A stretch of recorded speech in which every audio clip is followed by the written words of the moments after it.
What? What's going on, everybody?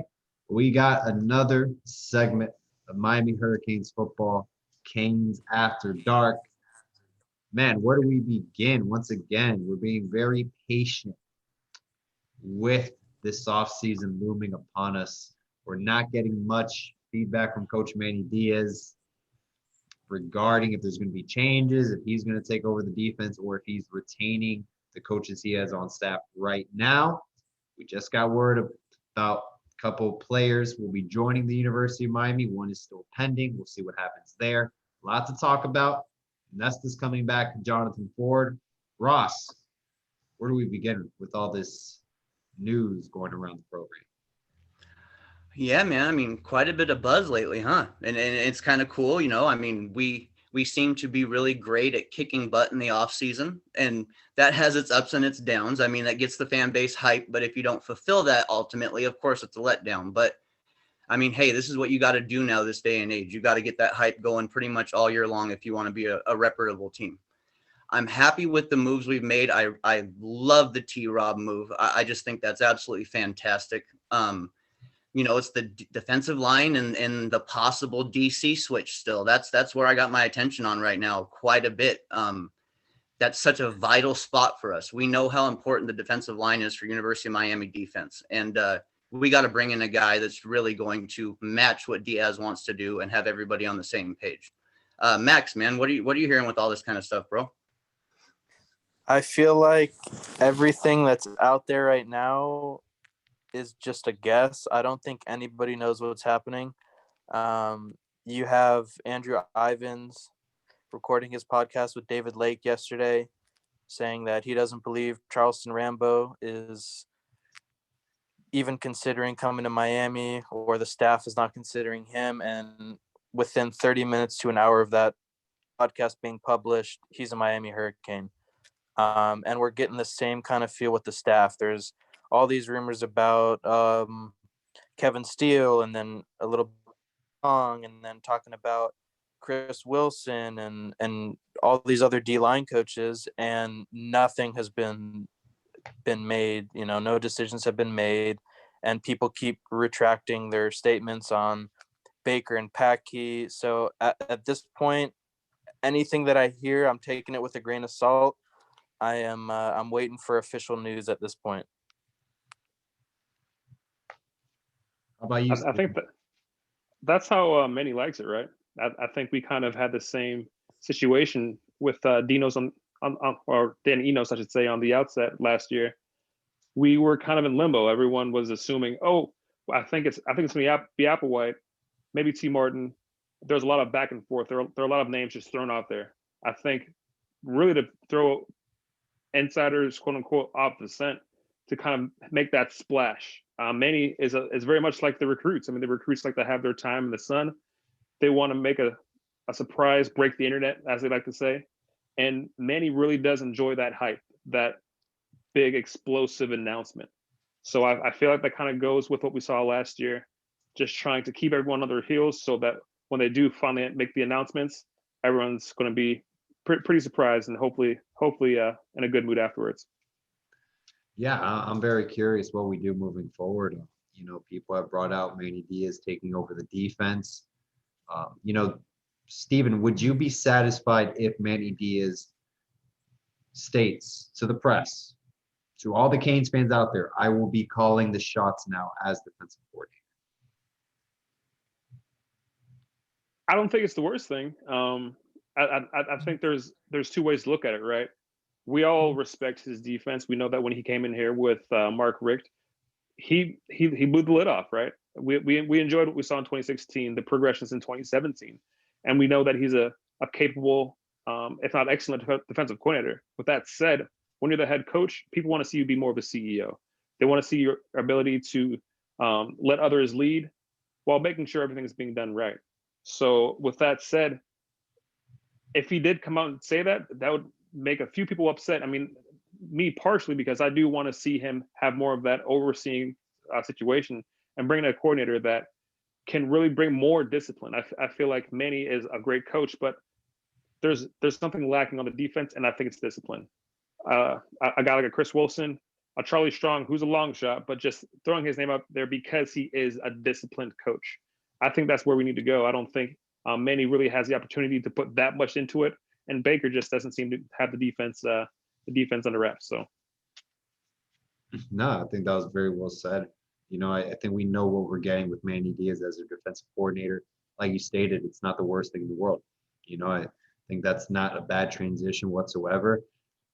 I know everybody wants that new name, that exciting name. Oh, Will Muschamp, a Charlie Strong, a Kevin Steele. But, hey, maybe Manny Diaz reassessing things defensively, calling the shots. Maybe that will be better for the program moving forward. Ross, do you think the same opinion as Steven, or do you have something better? Sorry, not better. What I will say about Diaz is he is a young coach and he's still learning. So if he wanted to take that route, I don't want to sit here and just say, oh, he's going to fail at it. It's destined to fail. I expect young coaches to develop and learn as they're going forward as well. Manny went through a whole lot last year. I mean, the whole issue with UNC and other issues we've had. I mean, it's been spoken at about as much as we can handle, pretty much.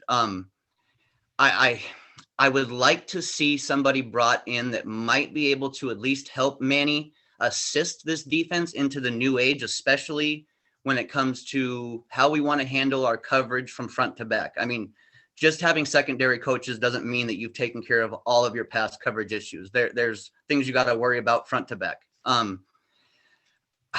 Like I said, I'm not going to be upset if Manny does this because I believe that he can learn and he can improve.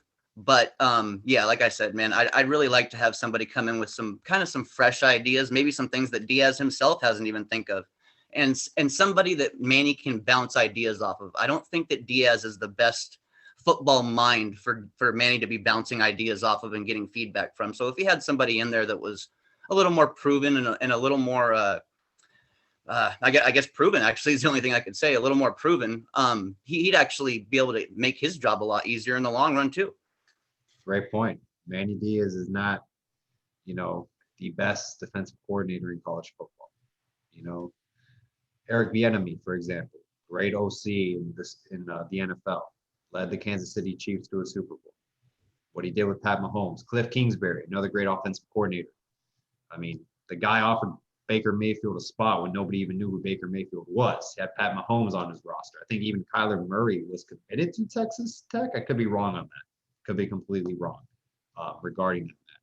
But, it's not like Diaz is the best defensive mind in the game of football. So, no, I completely see your point with that matter. Max, what's going on with Tyrique Stevenson, man? I mean, I felt like it was a done deal. It's still kind of looming out there. Is he going to Miami or we're getting played? So it's tricky. It's tricky not because I don't know what's happening. It's tricky because I don't know what should be put out there. I'll say this on the matter. Georgia fans think tampering is happening. The longer he doesn't commit, the less likely that narrative continues. I think if he waits and fields other offers, talks to other schools, then there's less of a case for people to have made. And I think that's probably what's happening. But again, I don't know for sure. But listen, the guy didn't want to go to Georgia, basically got forced to go to Georgia, wanted to transfer multiple times, finally does. Why he's always wanted to be a Cane. I mean, it just doesn't make sense for him to go anywhere else. I mean, he was going to be corner one at Georgia, a premier program. So why would he go to any other school to do the same thing? If he wants to be at Miami, he's going to be at Miami. How big of an impact is Tyrique Stevenson if he does come to Miami with our cornerback group moving forward? Is he a day one starter? I think he's a day one starter. We kind of talked about this a little bit last night, Paul and Ross, but yeah, NFL wise, he probably projects as a strong safety just because of his size, being like 6'1", 200 and something pounds. I think they list him at 203. So he's probably a strong safety in terms of NFL ability. But at the college level and, being in the ACC Coastal, I think he can definitely be corner one. You probably have him at corner one, Blades at corner two, and Corey Couch at nickel. I think that makes a ton of sense. We talked about this too, but you could make an argument that, Tyrique and Corey would be corner 1 and 2, but then when they're playing 3 corner sets, Blades is an outside guy and Corey's a nickel. But you might want Corey on the field 90% of the snaps, so he'd be playing on the boundary when they're only playing 2 corners, but he'd be on the inside when they play 3. So I think he's a day one starter for sure. Yeah, I mean, hey, we need more depth, more personnel-wise at the cornerback position group moving forward. If he can start at Miami, I think he will. That would just be great. Have Corey Couch in the inside, maybe rotate out in the boundary as well. I think it will be great moving forward. And, we have some young guys as well. I'm very excited about Isaiah Johnson, Marcus Clark. Those are some guys to look out for moving forward. And DJ Ivy keeps developing.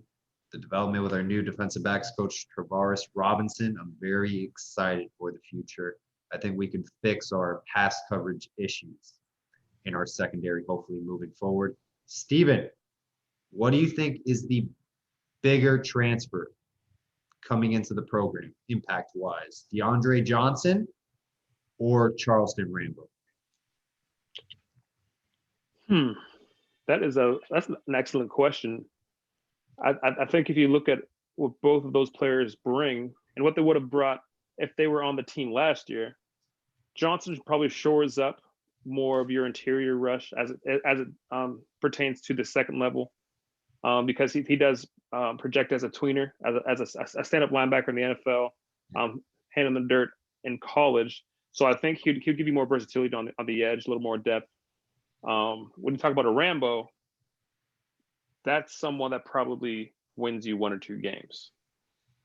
And obviously in the offseason, everything is about the word if, right? If this, if that, last year, next week.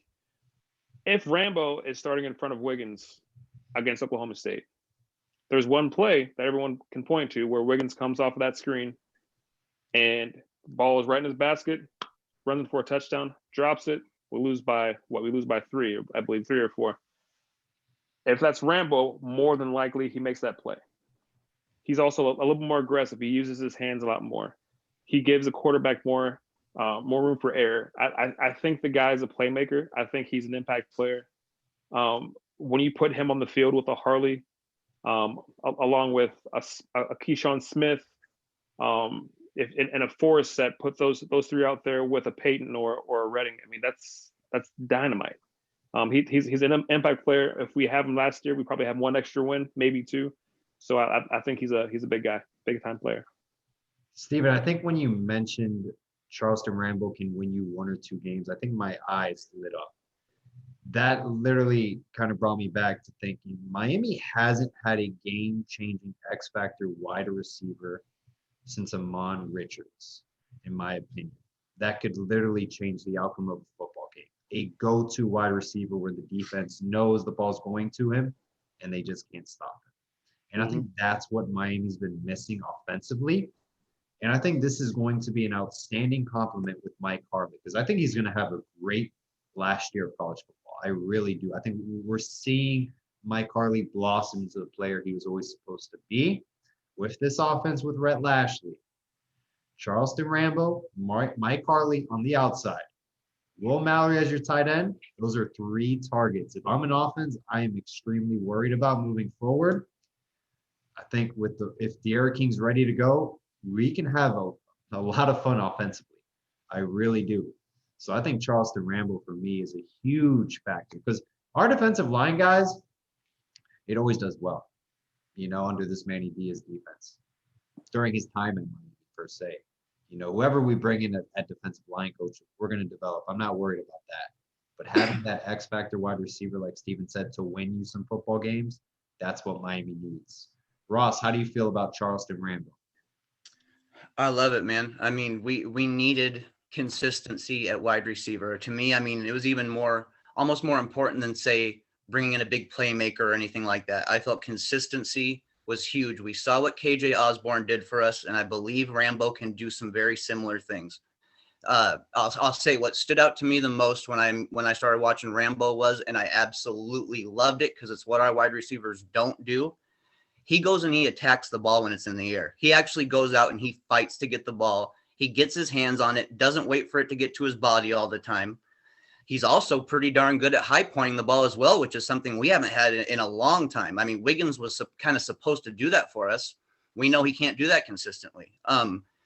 I think Rambo truly is kind of along the lines of what you could say a perfect complement to a wide receiver like Harley. I really think that we hit a home run here. And I think all it does is it forces teams to they have to honor our pass game outside of just worrying about an occasional tight end throw or just Harley going for the big play. They're going to have to focus on us on both sides of the field. If Harley's going to be running deep routes and Rambo's going to be coming underneath, they can do that kind of stuff for a little while. And then you can also have Rambo take off deep and Harley also come underneath. So, I mean, this is only going to add just a little more flavor, you could say, to our offensive play calling, I think. And it's going to make Lashley a happy guy. Oh, 100%. I think we're just starting to see the fruits of Rhett Lashley's offense, fruits of his labor. 34 points per game. I think we can, when this offense is clicking, another year with the right personnel, the offensive line, opening up holes, our run game is very fluent. I think we can hit that 40 mark. I really do. I'm excited, moving forward. And it is a tough schedule next year, but that's why we have a whole other offseason to prepare. Max, speaking of the offseason, what is going on with our defensive line position coach situation? I thought we were supposed to name one by now. There were tweets out stating we hired 2 defensive staff coaches. They will be named shortly. Well, I mean, it's been a while. It's already Wednesday at 10 p.m. We're recording. What's taking so long? Yeah, I mean, again, I think a lot of it's what Steven said, and I've said it before. I think I said it on Mike McCoy's Sirius XM gig the other night. Is that Manny is all about that shock value, and on top of that, if he is truly looking at a new DC that is not including himself, he's going to want to get that DC to co-sign on the hire. So if he's got a DC, say it is the Charlie Strong, he wants to make sure that Charlie Strong is okay with the Jess Simpson, right? I don't think there's a single coach in college football that would not say yes to T-Rob. I think it was very important that we hired T-Rob right away, not just because we needed a cornerbacks coach, but we needed to start recruiting guys now. And not having a coach really limits that, So we need a guy that's going to start having conversations with Earl Little and Jacoby Spells and Kamari Wilson and all of those guys, because we cannot waste any time at that position group. I mean, start right now. At D-line, I mean, I'm not worried about it. We still have Todd Stroud technically on staff that he's probably doing some recruiting anyway. And I think that's, he's going to be doing that.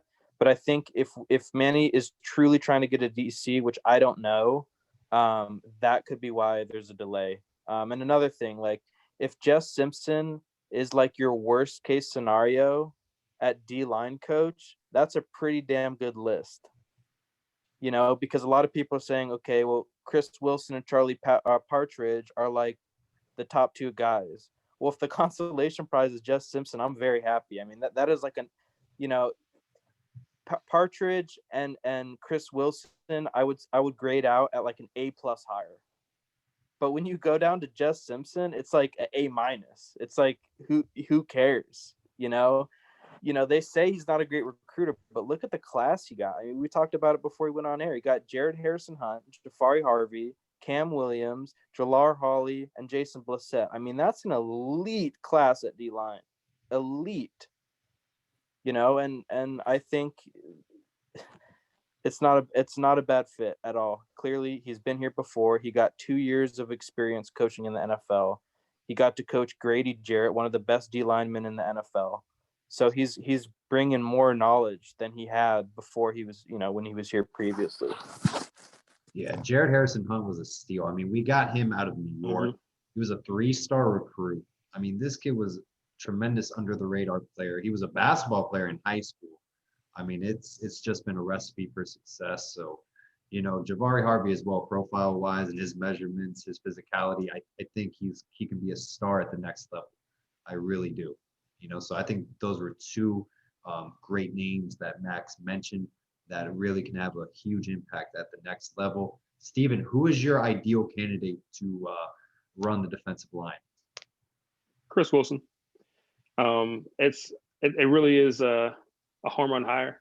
You talk about Partridge from Pittsburgh, great guy. He's a Broward guy from Plantation, Florida. He can recruit. He turns out guys left and right.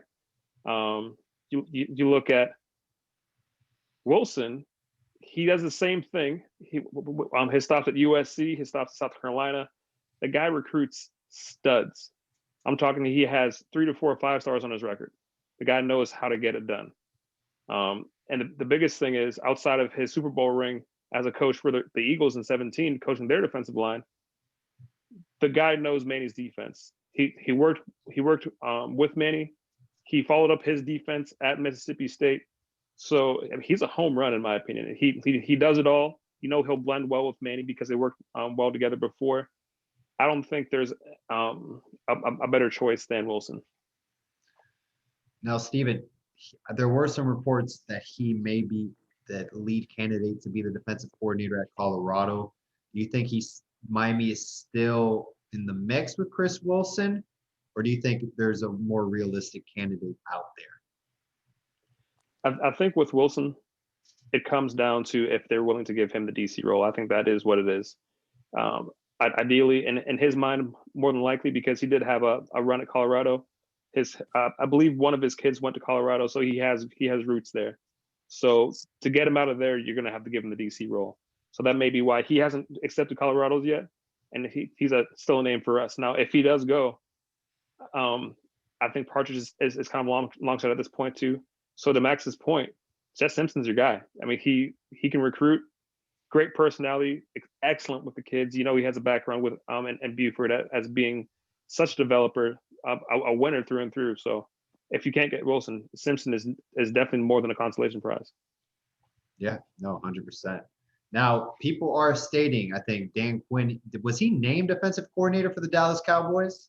Yep. Mm-hmm. What if Jeff Simpson runs with Dan Quinn to the Cowboys? I mean, it's the Dallas Cowboys. It's a great organization.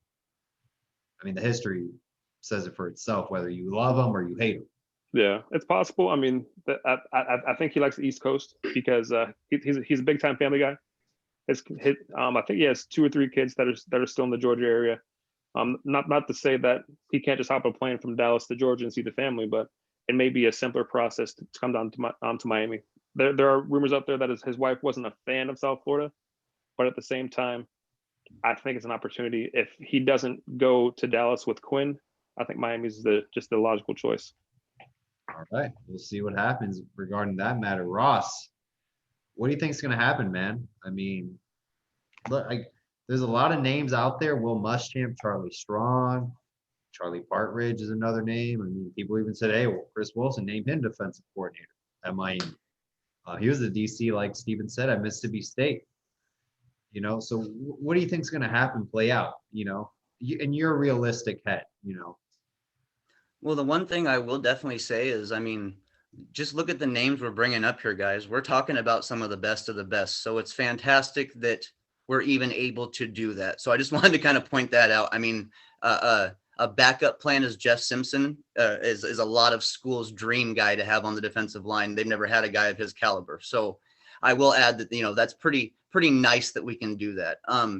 Partridge, yeah, he seems less and less like a realistic thing. I think if we were going to get him, it would have been a little earlier in this process. And I believe too that with all he's done and what he would like to do in the future, he might have been looking for a co-DC gig to get himself out of Pitt too. So that could have been something that held that up a little bit. I love what that guy does. One of the things he's best at is finding underrated talent and developing and using them against the University of Miami. I mean, that's just one of his favorite things. He loves to take, you know, a 3-star kid that he got from our region and turn him loose on us, and he does it very well. Guys who know how to make something out of nothing always impress me. I'm always interested in coaches like that. Wilson to me really seems like the guy who is the realistic fit, though. We know Manny likes to have familiarity on defense, so we know that that's a thing with Wilson. Wilson also has gotten some valuable experience since he's been with Manny, some experience that is extremely intriguing and should be to every fan considering him. I'd have to say that, you know, in reality, if we're going to make the bigger hire, it's Wilson. But, you know, the step back reality choice would be Jess Simpson. And I'm not going to be upset with that either way. Ross, anything you want to ask our guests on the show before we move forward from this subject to another subject, defensive line we'll talk about? Yeah, actually, you know, for both you guys here, I'm just curious to hear from you guys. Do you think that Manny Diaz's scheme is what's broken, or do you believe that it's just some of the small things that we're doing? Do we need to get a new scheme and start doing new things, or can we have success with the old scheme that Diaz has? So one of the things that really intrigues me about Charlie Strong is he runs a very, very similar scheme as Manny Diaz, but he has some subtle differences, which is like Manny Diaz's downfall. The subtle differences Charlie Strong does gets rid of the deficiencies that Manny Diaz has. So I think even if we don't get a Charlie Strong, if Manny Diaz can tweak his scheme into a similar way that Charlie runs his defense, then the scheme's not a problem. I think it can work. It definitely is turnover. You know, he needs kind of turnovers to make it work, which can be an issue if you're not getting turnovers. But yeah, I mean, I think it can work. He's just got to balance it out a little bit, and make sure that he has the right personnel to be as explosive and, you know, and blitz heavy as he is. I think from Manny Diaz's defense to Blake Baker, which it still was Manny's defense, but in terms of play calling, I mean, it was polar opposite. You know, Manny's sending the house like every other play, and Blake Baker's in soft zone 95% of the game. So I think the fans would be very happy to see the difference in play calling if Manny does take over, but there still are some things that he needs to work on, in my opinion.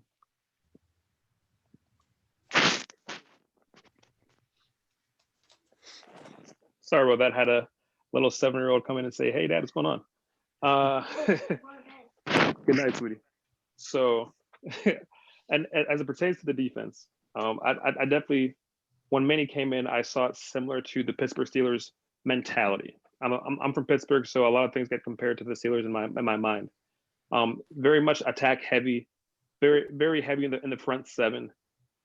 A lot of stunts, a lot of high frequency blitzing. I think one of the stats I saw for Manny Diaz, when he was the coordinator, he was blitzing about 60% of the time. The difference between any good defense and bad defense, no matter what the scheme is, though, and this is what Pittsburgh does so well on defense, is playing disciplined. And you can have the best defensive coordinator in the world, but if your secondary coaches do not preach discipline, and they're not good general teachers as it is at each level. Patke, Baker, those guys in the middle of the field. I love Stroud, but there was something missing on the defensive line. It felt like it was more of a sum of parts than a group effort. Even on the back end, there just were so many communication breakdowns. When you saw a big passing play, it was because a cornerback didn't listen to the safety, and so the safety's coming in, and there's no one in the back. There's no communication. There's no discipline. You can have Dom Capers or Vince Lombardi back there calling plays, but if the kids are not disciplined in their assignments, you're going to get jack out of that defense. So I think whoever comes in They're going to love T-Rob. He's a disciplined guy. But whoever comes in has to bring disciplined coaches. I don't want to see a Patkey. I don't want to see a Baker. If they want to be off-field guys, analysts, do your thing. I don't need you around the players because you're not giving them discipline. That has to be the staple of our defense going forward. If you can't do that, I don't care what you run. Yeah, I agree. I think that was probably our biggest weakness on this defense. Even with Blake Baker calling plays, I think discipline is a huge problem. You've seen a lot of blown coverages and missed assignments and people not staying in their gaps. Everyone's talking about, Jalen Phillips going from a guy that, wasn't going to be in the NFL to maybe a first round pick now. But he did not stay in his lane as well as he should have. I mean, he would go upfield every single chance he had, and they would just run a counter right back his way, and he'd be 5 yards out of the play. So if you have, a guy like Chris Wilson, like as Jeff Simpson, who's going to bring that discipline, the front four gets shored up. And now you get a guy like T-Rob who's going to bring that discipline to the corners and the safeties. Mm-hmm. You got the back end figured out. So to me, if we get any of those three D-line coach that we mentioned, and with T-Rob coming in, discipline on that is there. Now it becomes down to, is that discipline going to carry over to the other coaches on staff, to the Manny Diaz, to whoever's coaching linebackers, if it's Manny Diaz, if it's Blake Baker, whoever, to the strikers. If that discipline radiates throughout the program, then we got a chance to be very, very good. Mm-hmm. I will say that, to me, and I'm really glad you guys brought up discipline. I'm really glad because it is the utmost importance if you want to go forward as a unit. We can have all the individual talent and superstar plays being made, but as a whole unit going forward, no discipline, no progress, period. That's the way I see it. The North Carolina game, Mac Brown, that's where he really saw how undisciplined we were. He saw how bad our defensive ends were at getting in and getting involved in the run game. I mean, it was utterly amazing to watch how easy it was for Mac Brown to cancel out Jalen Phillips, a possible first, second round NFL talent. He made him null and void in the run game. That's where that discipline's got to come up. And I'm just really glad you guys said something about that. So yeah, on that discipline thing, I just pulled it up here. Ohio State, Alabama national title game. 10 penalties on both teams combined. I mean, that's a number you want. 4 with Ohio State, 6 with Alabama, which to me I think is a little bit high for Bama. But though, I think there was no penalties in the first half or like the first quarter. It was something along those lines. It's like that also has a huge factor in discipline. I mean, it's not just making sure that you're in the right place at the right time and you're not, jumping a route or you're forgetting who your guy is. You're not switching off with a guy on offensive line. Penalties goes into that too. And it seems like every single year we're a highly penalized team, Mm-hmm. especially in the big games. The Clemson, the North Carolinas, those are the games that we get killed in penalties. Well, I think that discipline too is something that, I mean, when it comes to a certain player on our team, the word discipline needs to be screamed in bold, loud letters with exclamation points, but it's Amari Carter. I mean, the continual bad hits by him, to see that and to not see any real true remedy be done in the midst of all of that was disturbing to me. And that truly is like you guys said, it's discipline. I mean, you either make those kind of hits or you don't. And he continually made those kind of hits. And there just wasn't much being done to really alter that at all. Regarding, being disciplined, is this on the coaches or the players, Steven? Oh, I mean, it's a combination, but at the end of the day, the coaches, I think, take the brunt of it because they know what they're bringing in. You're bringing in 17 to 18-year-old young men who are still developing their ability to be selfless and humble and stick to what they're supposed to do and play team ball rather than being the highlight tape guy and making all the sacks, all the tackles, things of that nature. When you're a coach, as they say, the stars disappear. At that point, you're a number. And if you can't fall in line, that's how it is at Alabama. That's how it is at Ohio State. So you see so many transfers out of those schools because they will weed you out, and then they will kick you out. If you can't follow the discipline, because there's one thing they're doing in Alabama, winning championships. That's it. If you're not going to help to that, if you're not going to contribute, go to Tennessee. I mean, that's just what it is. It's on the coaches, and they can't stand for it. When you do stand for it, Manny calls it the disease. You let one player do it, they all see it, and they all follow that undisciplined soldier, and then you have a mess on your hands for an entire season. Very well said. I completely agree. Max, how big is it that Nesta Silvera and Jonathan Ford are returning this year? And were you surprised by these decisions? Man, so every year there's like that one dude that you're just like, why did he leave? It made no sense. To me, Nesta Silvera was my leading candidate for that. It was him and Gilbert Frierson. I just had you just have that feeling there's just going to be that one dude, like a Trajan Bandy. Every year there's at least one. I'm very, very excited that Ness is coming back. I think I truly believe that he can cement himself into the first round of the NFL draft. Like, that is how high his ceiling is. He is a very, very disruptive defensive tackle. He manhandles kids all the time. I mean, the guy is just a physical beast. And I think it's just amazing that he's coming back. Ford is a run stuffer, man. And those guys are so invaluable. People don't like to talk about them, but they are so damn good. I mean, look at a Kenny Clark with the Packers. That guy is like a top 5 D tackle in the league, and he's a run stuffer. Like, those guys are so invaluable to a program that I think it was huge that Ford came back, because when you look at behind him, you have Jared Harrison Hunt, not really a run stuffer. Elijah Roberts, converted D end, not sure if he's really a run stuffer. Leonard Taylor, more of a pass rushing D tackle, wouldn't call him a run stuffer. Jalar Hawley, you don't know. Blissett, another converted guy, you don't really know. So I think it was huge that Ford came back. I think it'll be interesting to see. We talked about it before we were on air. If Jordan Miller decides to come back, I think if he were to leave, it wouldn't be as big of a deal as a Ford going pro.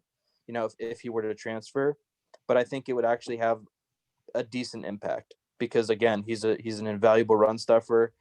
God forbid Jonathan Ford gets hurt. Who's that second run stuffer? I mean, I don't know. So I think it's very important that they come back for sure. Steven, what do you think about these two guys returning?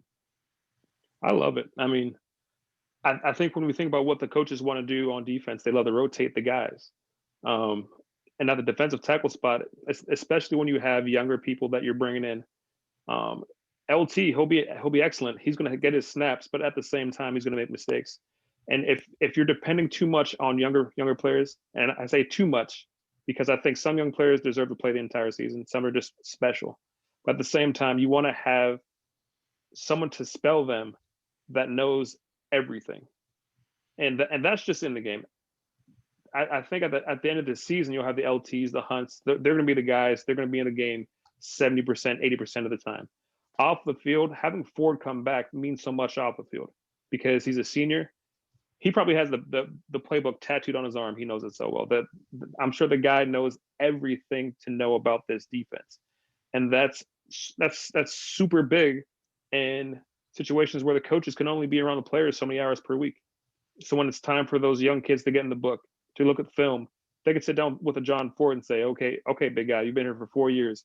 Tell me where I need to be. You talk about run stuffing, something that we struggle with, those young DTs that kind of favor the splash plays where they want to get into the backfield and pound their chest. They can look to Ford. He can say, hey, young buck, there's two sides to this game. You got to get to the quarterback, but you got to stop the running back too. So I think his leadership, his off the field work ethic and experience will be invaluable for the guys coming in. Yeah, and I think a guy like Nesta, like he's kind of been a leader, and I just like Gilbert Frierson, I just did not expect it. He's become this leader of the defense, and I think Leonard Taylor has a similar skill set where they're just so strong that Nesta's going to be a great mentor to Leonard Taylor. I mean, it's huge that he's coming back. Absolutely huge that he's coming back to kind of teach him. There's no letdown. Ross, we have preseason rankings coming up. Came out by 24/7 Sports. Miami was ranked fairly high. Are you believing in those rankings? Do you think being in the top 10 is fair, or do you think this is a middle of the road, maybe 20 to 25 receiving votes football team? I think top 10 is a little bold, honestly. I think it's just we're not quite there yet, and I think the only thing we can really do to kind of compare to what can happen is just what we went through this last year, and we saw what happened. We played good teams. We got slaughtered. I mean, it's just the way it is, you know. The Oklahoma State game, you know, did give me a little better feeling about facing some of these big name teams that happen to be out of schedule and stuff like that, because, you know, we're going to be playing Bama and Michigan State. You know, the Michigan State game to me is insanely important. Yeah. I think top 10, yeah, like I said, it's a little bold, but there is absolutely no reason with King coming back that we shouldn't finish the year top 25. I mean, I would like to see, I would really, really like to see us, you know, get that somewhere between 15 and 10 by the end of the year. I think that would be a really positive season for us.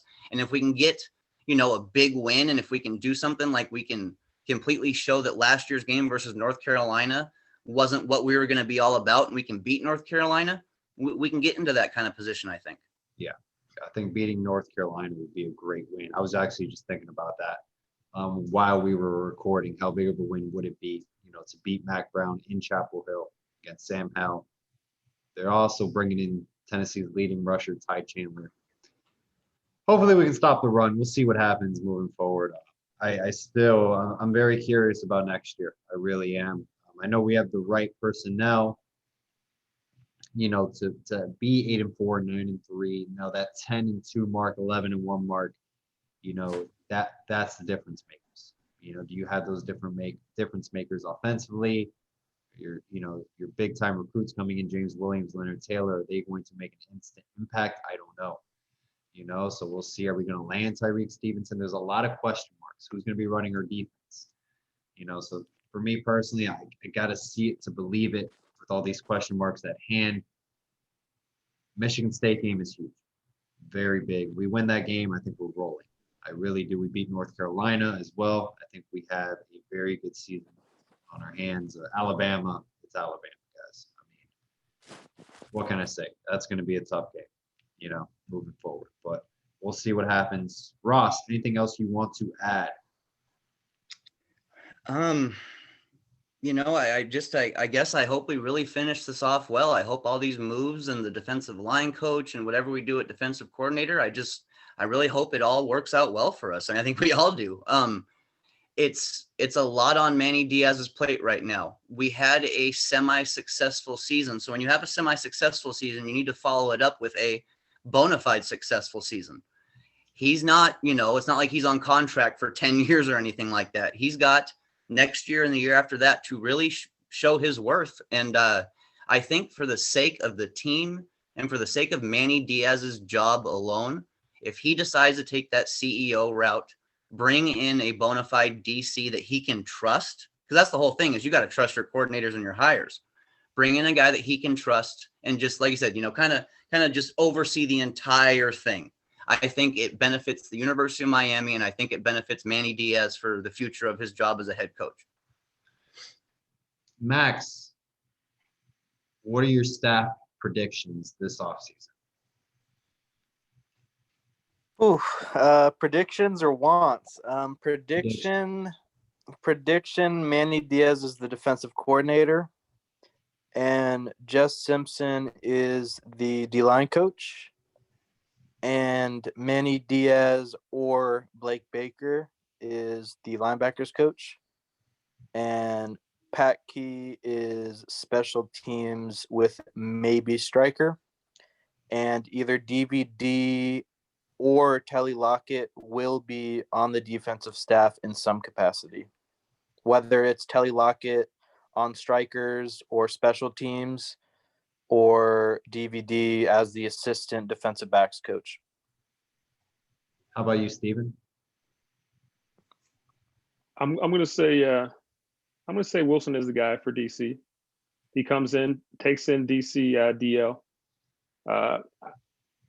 Everything kind of points to, this is super strange, but Baker getting demoted. Not necessarily taking another job. I could see him taking the linebackers.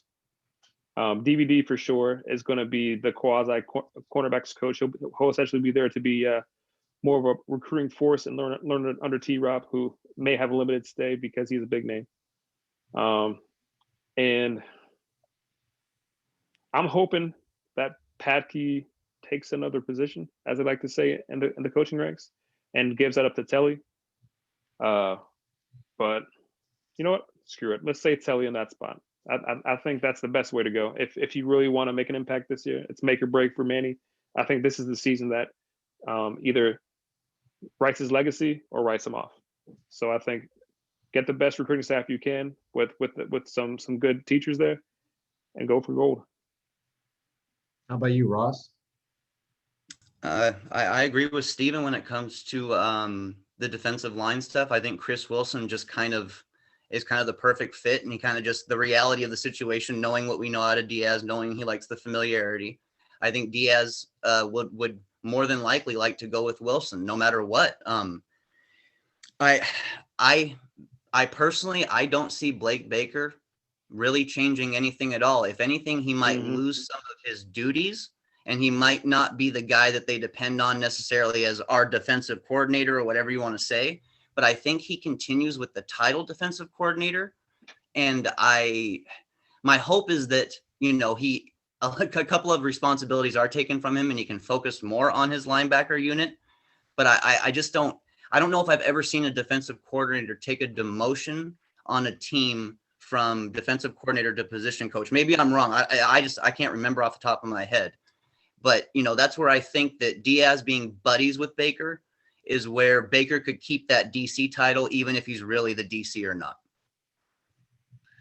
Yeah, I think, Manny takes over the defense. He'll be the defensive coordinator calling the shots. And I think Telly Lockett gets promoted to inside linebackers. They move Packy to special teams. Baker is your outside linebacker. And, he still has that co-defensive coordinator title. And Jess Simpson's our defensive line coach. That's just my prediction. I'd be surprised if there's a name that Manny Diaz pulls out of the hat that nobody really saw coming. I mean, Chris Wilson as defensive coordinator, that's essentially the name to look out for. But, we are taking our time with this. Hopefully patience is a virtue. But at the end of the day, man, you can't get rid of Blake Baker, Coach Packy. I don't know. I think it's very gloomy moving forward how Manny Diaz will end up as a coach at Miami. But hey, that's the beauty of the future. We won't know what happens until it happens. So, Ross, anything else before we wrap it up? Yeah, no, I think we covered things pretty well, man. I think our fan base is pretty focused on the defensive line coach and what happens at defensive coordinator. I think that's going to speak volumes about how our whole fan base feels going forward. We'll get a really good vibe of what everybody feels. Just look on the Twitter time feed. You'll get a really good vibe at what the fan base really thinks about moves. So I think the focus is right there for now. I think we're going to get some, the transfer guys that we're expecting to get, but that defensive line coach, man, that's everything, bro. To me, that's a bread and butter type of move, and that's where my focus, and I think a lot of fans' focus is going to be. All right. Well, thank you everyone for joining us. Another Kings After Dark segment. And always all about the youth. Take care, guys. Have a good night.